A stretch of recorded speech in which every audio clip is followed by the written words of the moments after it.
आप लोगों ने डीडीए के जूनियर हिंदी ट्रांसलेटर की परीक्षा का परिणाम देख लिया होगा। जितने भी चयनित लोग हैं उन सबको बधाई। आज की इस चर्चा में मैं आपसे बात करने जा रहा हूं कि डीडीए के अनुवादक परीक्षा में किस तरह का पैसेज आता है अनुवाद के लिए, या फिर किस तरह के एस्से आ सकते हैं। डीडीए का जो भी पैटर्न है कुल मिलाकर के एसएससी के ही समान रहता है। उसमें भी आपको हिंदी से अंग्रेजी और अंग्रेजी से हिंदी अनुवाद के लिए दिया जाएगा।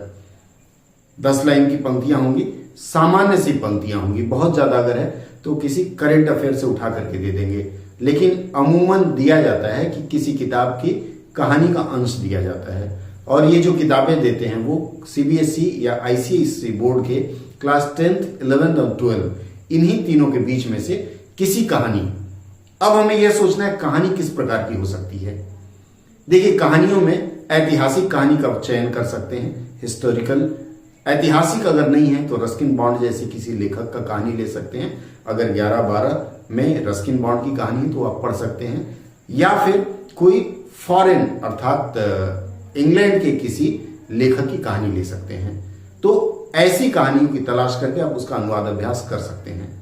लेकिन सबसे बढ़िया तरीका है जो मैं सुझाव दूंगा आपको कि आप किस किताब से आएगा, क्या आएगा, इस पे ज्यादा दिमाग खर्च करने की बजाय आप अनुवाद कैसे करते हैं बेसिक्स उसके सीखिए।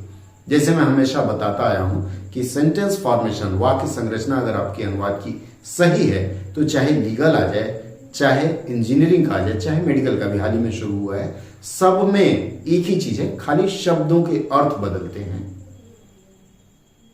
शब्दों के अर्थ जहां तक बदलने की हम बात करते हैं, आप देखिए कई ऐसे शब्द हैं। जैसे एक शब्द है इश्यू, ISSUE।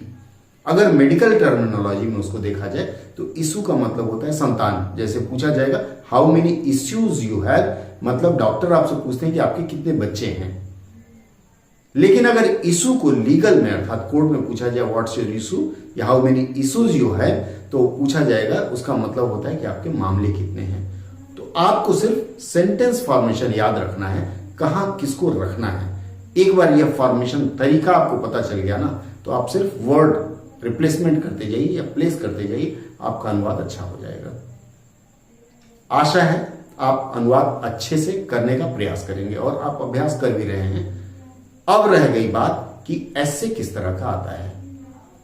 डीडीए के कुछ वर्षों के पेपर की विवेचना के बाद मैंने देखा कि एस्से में जो भी आपको विकल्प दिया जाता है उसमें सोशल इश्यूज या फिर डेवलपमेंटल इश्यूज या फिर आपको मोरल इश्यूज, इन 3 विषयों पे ज्यादा रहते हैं, या फिर फ्रेजियल रहते हैं। तो आप अगर डीडीए के अनुवाद की तैयारी कर रहे हैं तो आप किसी भी प्रतियोगी परीक्षा के एस्से का जो अंश है, एस्से में अब इसमें जो सोशल इश्यूज हैं जिस पर निबंध आने की संभावना है, वर्तमान समय में जो सोशल इश्यूज चल रहे हैं उन पे थोड़ा सा पढ़ लीजिए।